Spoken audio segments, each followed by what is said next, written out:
Bonjour à toutes et à tous. Je suis Cléa Chakraverty, donc journaliste chef de rubrique politique et société au sein du média The Conversation France. Je suis ravie de vous retrouver aujourd'hui pour notre brut de campagne. Alors, la question du jour est un peu particulière en raison de cette actualité internationale. On va se demander si la campagne présidentielle va bien se poursuivre et dans quelle façon elle va se poursuivre. Et pour en parler avec nous, j'ai le plaisir d'accueillir Claude Patria, qui est professeur émérite en sciences politiques à l'Université de Bourgogne. Bonjour Claude. Bonsoir Cléa. Comment allez-vous? Bien, avec un joli petit soleil. Voilà. Un grand refroidissement. Vous avez de la chance. Campagne électorale, mais un soleil sur le pays. Eh bien, écoutez, on va en parler tout de suite. Alors, j'en profite simplement pour rappeler aux personnes qui nous écoutent, qui nous regardent, qu'on est ensemble pour 30 minutes environ et qu'elles peuvent évidemment nous poser des questions en se connectant, en envoyant leur message et qu'on prendra leurs questions. Claude, alors vous êtes spécialiste, vous êtes professeur en sciences politiques, vous êtes spécialiste des dernières campagnes électorales, vous avez énormément publié dans notre média The Conversation France. Et une des premières questions que j'ai envie de vous poser, c'est un petit peu de comprendre où on en est de cette campagne présidentielle. Est-ce qu'elle est vraiment à l'arrêt, comme on l'entend un peu partout dans les médias depuis cette offensive de la Russie sur l'Ukraine?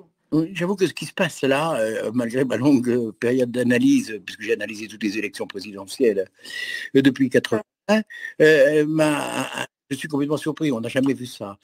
Cette campagne électorale, il faut le dire, elle était très mal partie. Elle était très mal partie, en ce sens qu'il y avait une déconnexion entre les candidats déclarés et le non encore candidat président de la République. Donc c'est une campagne qui tournait en rond, dont les arguments étaient relativement faibles. Donc on avait une campagne, disons, qui ne rendait que des signaux faibles. Mais là, ce qui se passe, c'est carrément une interruption de campagne. La campagne est interrompue. Logiquement, il ne peut plus y avoir de campagne pour l'instant. Donc, pour une bonne et simple raison, c'est que les problèmes internes passent d'un seul coup au second plan. Et donc, et que, en revanche, tout dans l'état d'esprit, même si juridiquement rien n'y force, tout dans l'état d'esprit donne un besoin d'unité nationale autour de notre président. Et puis, autre élément complémentaire, il y a la double casquette d'Emmanuel Macron, c'est-à-dire qui perturbe complètement le jeu, dans la mesure où il est à la fois responsable de l'Europe, président en charge de l'Union européenne, laquelle est directement dans son ensemble concernée par ce problème, et parfois avec certaines de ses composantes directement au contact de cette situation. Donc là,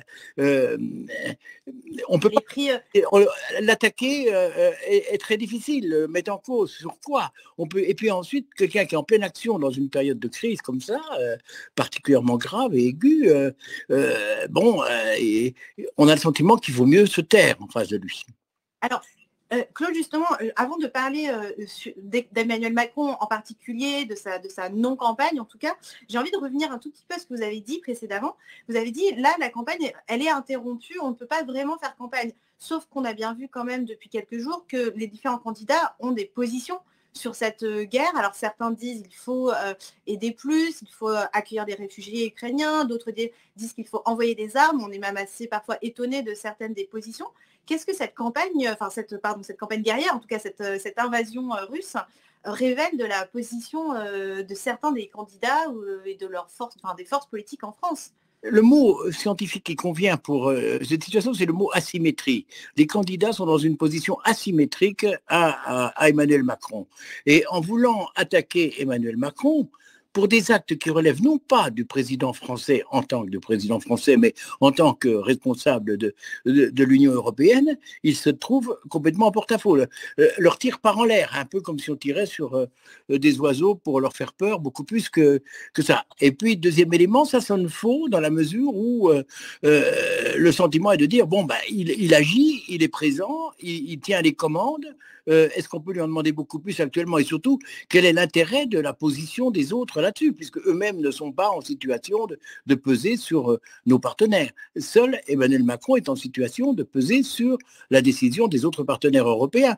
Et les décisions doivent être des décisions qui reçoivent l'accord de l'ensemble européen. C'est en ça que je dis que la campagne est faussée et paralysée. Alors justement, comment est-ce qu'Emmanuel Macron peut s'en sortir politiquement de cette situation?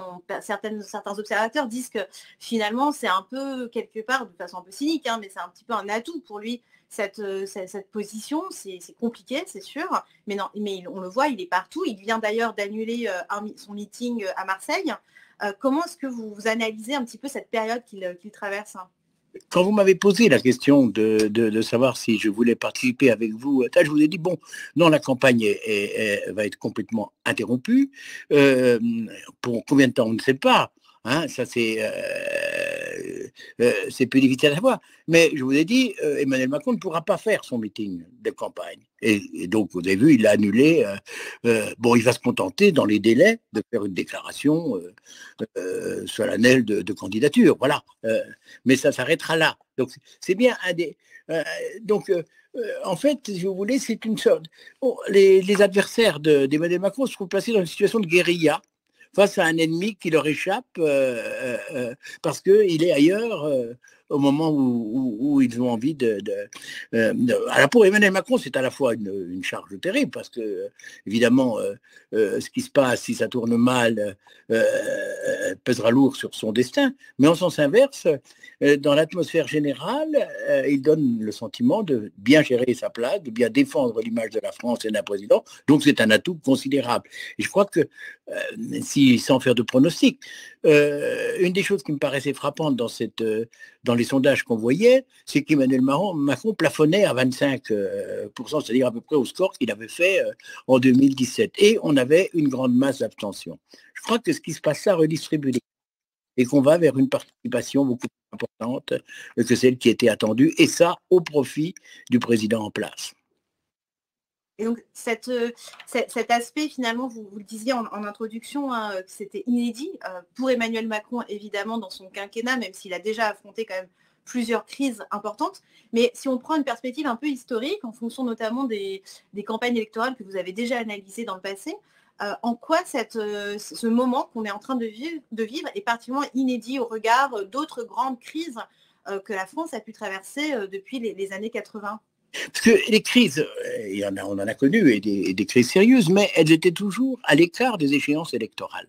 Là, ce qui est nouveau, c'est l'interférence immédiate, puisqu'en fait, vous le savez, vous avez fait le calcul, il nous reste 10 semaines avant le premier tour.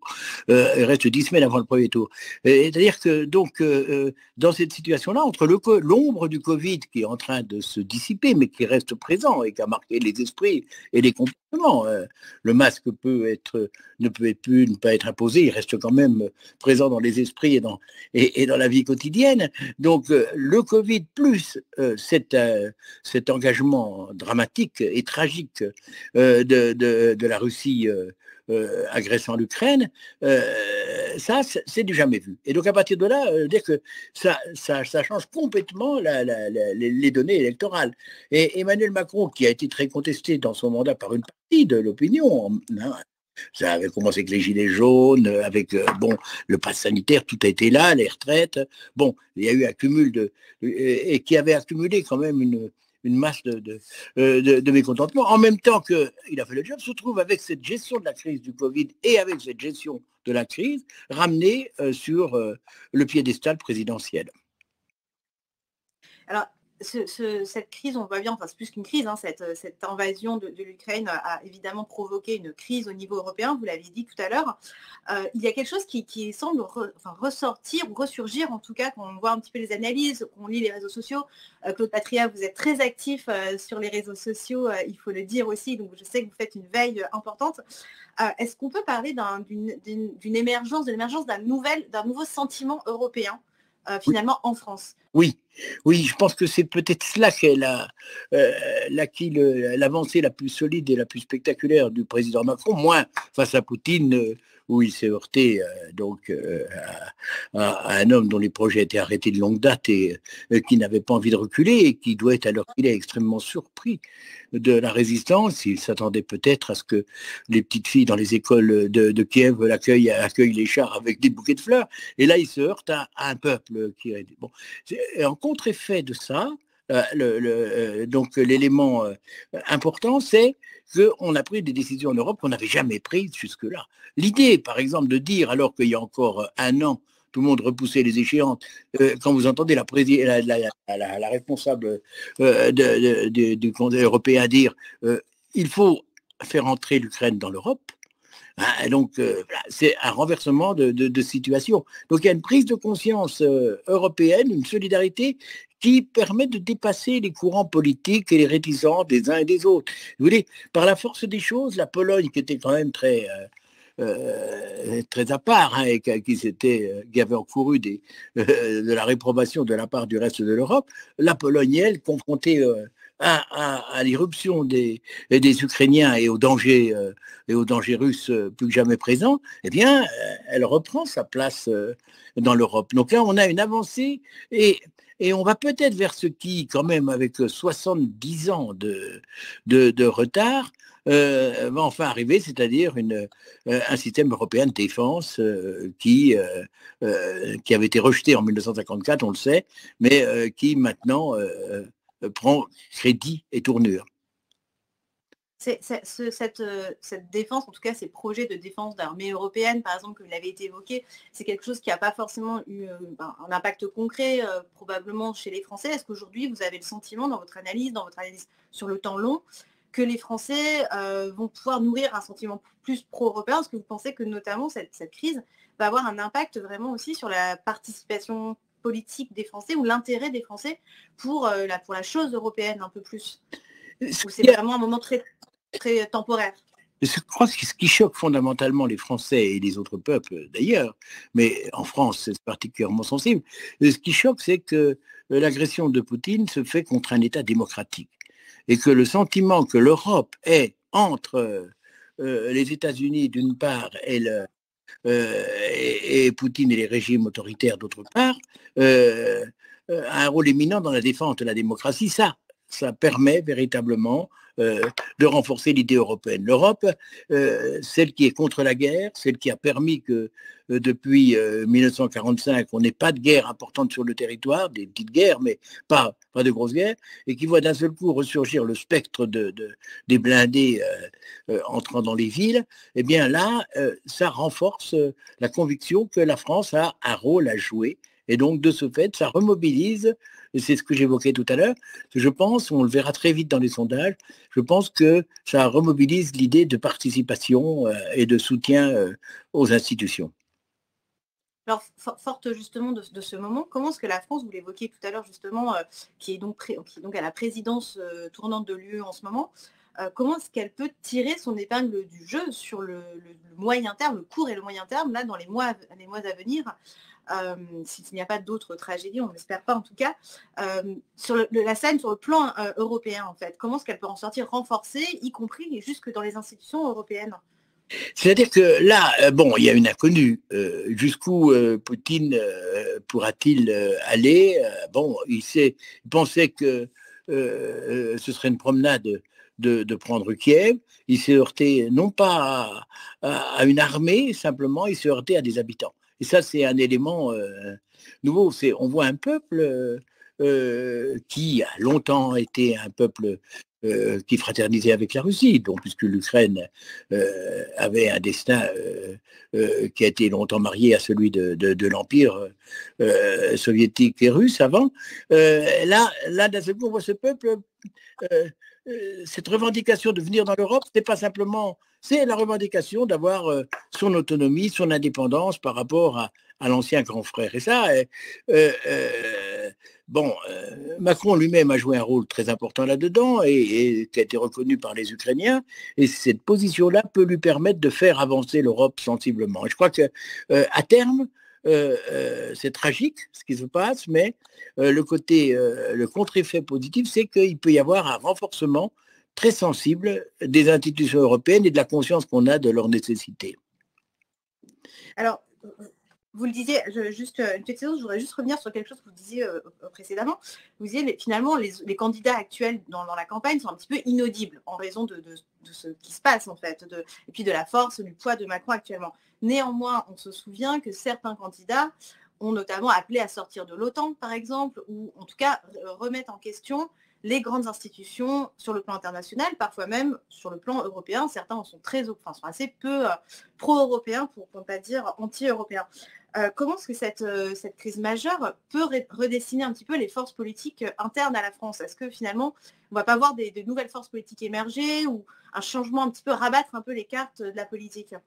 C'est-à-dire que le problème qu'il y a, c'est que les forces politiques françaises, les partis traditionnels sont en pleine crise. Qu'il s'agisse du Parti socialiste, qui est au bord de l'effondrement, ou qu'il s'agisse des républicains, qui sont complètement éclatés entre leurs deux sensibilités, celles qui les il n'y a pas de place pour un discours gouvernemental. Hein. Je dis, on peut toujours tenir des discours extrêmes et négationnistes, mais pour avoir un discours de gouvernement, il n'y a pas vraiment de place, ni d'assises, il n'y a pas d'assises solides. Je dis que le monde politique est actuellement complètement en situation d'instabilité.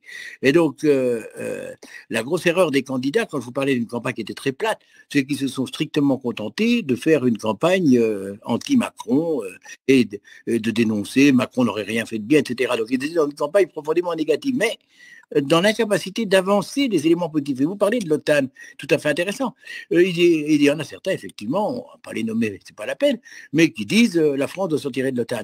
Emmanuel Macron a été extrêmement sévère avec l'OTAN et a envisagé depuis un moment le retrait de l'OTAN. Mais la seule question, c'est qu'effectivement l'OTAN, qui correspond à un certain état des rapports de force, après-guerre, l'OTAN, il faut le remplacer par quelque chose. Et qu'effectivement, s'il se monte un système de défense européen autonome, là, la sortie de l'OTAN ira de soi. Mais le faire sans avoir un parachute dans le contexte actuel, c'est non seulement inaudible, c'est dangereux. Alors, il y a une autre question qui se pose, Claude Patria. Merci d'avoir déjà donné un peu de contexte à cette période. Il y a une question que je me posais, que je lisais aussi dans les médias. On dit finalement, oui, les Français s'intéressent à cette situation. Ils sont particulièrement anxieux, en fait, de cette période. Dans le même temps, il semblerait, alors je pense notamment à un sondage qui est paru il y a quelques jours, il semblerait que les Français ne soient pas forcément prêts à accepter les conséquences de ces sanctions économiques. Et à terme, cela pourrait générer en tout cas d'autres crises sociales et économiques pour le pouvoir en place, notamment pour Emmanuel Macron. Comment est-ce que vous analysez en fait la position d'Emmanuel Macron dans cette sorte de dilemme? Parce que d'un côté, on impose des sanctions économiques sur la Russie, et de l'autre, on doit en gérer les conséquences domestiques. Oui, oui, c'est sûr, mais cela étant dit, on n'est pas tout seul dans ce cas-là. Hein. Il y en a même d'autres qui ont été un peu mous du genou dans la première partie du conflit, notamment du côté de l'Allemagne, parce qu'ils attendent la sortie du gaz, qu'ils boivent largement. Donc c'est vrai qu'il y a il y a des tensions. Mais je crois que c'est là qu'on voit que la politique, ça n'est pas qu'une affaire d'économie. Et qu'effectivement, en termes économiques, ce que vous dites est très vrai, et qu'il va y avoir des tensions qui vont naître, hausse des prix, ça, il faut s'y attendre. L'énergie, on était déjà en pleine panade, ça ne va pas s'arranger. Il y a ça. Mais c'est là qu'on va voir que quand il y a un espoir culturel et quand il y a une vision d'un avenir qui peut être correctif à terme, ça donne cet élément qui est indispensable pour permettre au gouvernement d'agir, c'est-à-dire la patience. Je crois que l'intervalle entre le choc, le contre-coup de cette crise et l'après, c'est cette patience devant la nécessité qu'il y a à construire un monde nouveau. Alors, vous parlez de patience, mais rappelons quand même qu'on est on n'est pas tout à fait dans la fin, on est quand même dans cette période de pandémie, on a eu donc ces crises sociales, vous l'évoquiez tout à l'heure, des gilets jaunes. Est-ce que les Français sont vraiment patients? Est-ce qu'ils sont aptes à accepter cette patience? Est-ce que le chef de l'État va pouvoir, en tout cas, donner envie d'être patient? On voit bien qu'Emmanuel Macron est quand même, il annule ce meeting à Marseille, il n'a toujours pas déclaré sa candidature officiellement. Est-ce qu'il n'est pas finalement pris dans une urgence? Est-ce qu'il n'y a pas une sorte de décalage entre ce que le chef de l'État essaye de mettre en place et ce que les Français aujourd'hui attendent? Oui, le problème, c'est que je m'amuse un peu avec ça par ailleurs, mais la candidature d'un président sortant qui est en pleine action ça ne fait aucun doute pour personne. C'est une question formelle. C'est un rite formel à égalité, mais c'est pas du tout. Bon, tout le monde le sait, personne d'autre actuellement ne peut être candidat à la place d'Emmanuel Macron, même si certains rêvaient de voir Édouard Philippe sortir du bois et donc éventuellement suppléer, c'est trop tard. Et les circonstances ne permettent pas autre chose que, en plus, le président est en fonction de l'Europe jusqu'à la fin, jusqu'au mois de juillet. Donc l'idée d'une interruption de ce mandat dans un contexte comme ça est assez invraisemblable. Donc quel que soit le résultat de l'élection, il faut le risque, s'il y en a un, il faut qu'il le court parce que au nom de la continuité des institutions européennes. Donc là-dessus, il n'y a pas de difficulté à gérer cette situation. Cela étant, encore une fois, il va rester à supposer, comme on peut tous espérer, que la crise ukrainienne ne dure pas très longtemps et que les sanctions brutales et souvent, même quand la Suisse s'en mêle, hein, donc c'est pour vous dire qu'il y a des choses et qu'elle gèle les avoir, le temps qui va rester pour parler des problèmes intérieurs est un temps extrêmement bref, extrêmement court. Donc voilà.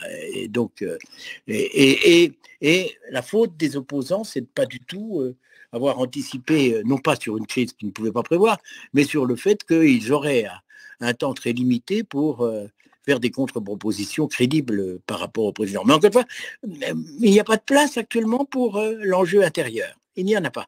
La communication intérieure est coupée. Alors, vous dites qu'il n'y a pas de place. Moi, j'ai envie de vous demander aussi, sur le plan des idées politiques, il y a quelque chose qui est quand même émergé dans cette campagne, peut-être plus encore qu'en 2017, ou peut-être que ça a fait plus écho avec des campagnes précédentes, c'est la question du souverainisme et la question de l'attachement finalement à voilà, presque un retour au protectionnisme aussi. On va réindustrialiser, on va défendre les intérêts de la France. Bon, les candidats sont variés, les discours sont variés là, sur ce sujet. Est-ce que cette guerre, cette invasion de l'Ukraine n'est pas en train d'aussi rabattre les cartes en termes idéologiques finalement, où on voit apparaître peut-être d'autres idées. Vous le disiez tout à l'heure, les Français ont ce sentiment vraiment pro-européen. Comment est-ce que vous voyez finalement ces idées politiques rabattues un peu dans ce jeu? Mais je pense que le souverainisme a du plomb dans l'aile. Parce que d'un coup, il apparaît clairement que l'incarnation d'un souverainisme peut se mettre au service de cette espèce de panslavisme qui travaille Poutine, et l'idée de reconstituer autour des Slaves l'ancienne Union soviétique qui a explosé il y a une trentaine d'années. Donc cette idée-là, elle montre les dangers du souverainisme. Et que le souverainisme, c'est quoi? C'est le chacun pour soi. Or, en l'état actuel des choses, la crise qui se déroule montre que le chacun pour soi n'existe pas. Et quand vous avez... Et je ne suis pas sûr que les souverainistes et les partisans l'aient vraiment compris. Quand on entend Zemmour dire que les Ukrainiens ne sont pas les bienvenus en Europe, dire que, vous voyez, quand je parlais des gens qui tiraient complètement à côté et qui votaient, c'est typique, parce que ça veut dire quoi? Ça veut dire on n'accueille pas ces gens qui fuient une guerre qui leur est imposée, non. Donc, il y a l'idée souverainiste, elle prend du plomb dans l'aile, et l'idée, c'est de savoir comment une souveraineté européenne peut être conciliée avec une souveraineté française. Et donc, c'est là que la réflexion va être importante, savoir comment, à partir du moment où il y aura un système européen de défense, quelle place la France va avoir. Là, il y a des questions à poser, mais à poser dans le sens de ce que propose le président, ce que naturellement les opposants ne veulent pas faire. Alors, peut-être une dernière question, Claude Patria, pour conclure ce brut de campagne. On a dit la campagne est à l'arrêt pour le moment. Selon vous, sur quelles modalités, alors c'est un peu une question prospective, je sais que vous n'avez pas une boule de cristal, mais selon vous, quels sont les scénarios et comment on pourrait repartir cette campagne électorale, puisque on sait a priori les élections vont quand même se tenir, il n'y a pas de raison pour qu'elles ne se tiennent pas en avril. Comment est-ce qu'elle peut repartir cette campagne électorale? Bon, il ne faut pas se cacher qu'en 10 semaines, l'affaire ukrainienne, même si elle s'apaise du point de vue militaire, va continuer à peser durablement, parce que d'abord les Russes ont envie de se venger. S'ils sont obligés de reculer, ils vont faire payer l'addition, hein, d'une manière ou d'une autre. Donc il va y avoir à gérer les conséquences et les contre-coups, et puis le problème des réfugiés qui va venir s'ajouter à ceux qu'on connaît déjà. Donc voilà. Donc à partir de là, je crois que il ne pourra pas y avoir de campagne classique où les opposants rencontreraient le président sortant et puis débattraient avec lui. Ça, non, non. Mais il n'y aura pas de grands débats comme ça. Et donc, à partir de là, ce grand débat, s'il y en a un, il aura lieu entre les 2 tours, mais il n'aura pas lieu avant. Donc, jusqu'au premier tour, on va se trouver confronté à une campagne, encore une fois, qui relèvera de la guérilla, hein, mais pas de la bataille rangée telle qu'on a pu les connaître. En fait, une campagne qui serait une sorte de bataille rangée, comme on l'a connu, elle n'existe pas. Elle n'existe pas, elle n'existera pas, elle a eu du mal à démarrer du fait de l'attitude de Macron qui restait en retrait, et maintenant qu'elle pourrait démarrer, eh ben, ça s'arrête à cause d'une pression extérieure et des événements extérieurs qui viennent complètement voiler l'horizon. Eh bien, écoutez, merci beaucoup Claude Patria pour ces retours, ces analyses. Je rappelle aux personnes qui nous regardent et qui nous écoutent qu'elles peuvent lire vos articles sur le site de Conversation France. Pour ma part, je vous propose qu'on se retrouve lundi prochain pour le prochain Brut de campagne, donc sur Brut Live avec The Conversation. Et puis aussi, ce mercredi, nous parlerons à nouveau, nous évoquerons toujours cette crise ukrainienne avec Isabelle Le Breton-Falaisan pour évoquer également notre podcast Moi Président, Moi Présidente. Merci beaucoup à toutes et à tous et bonne soirée. Merci Cléa. Merci Claude. Bonne soirée.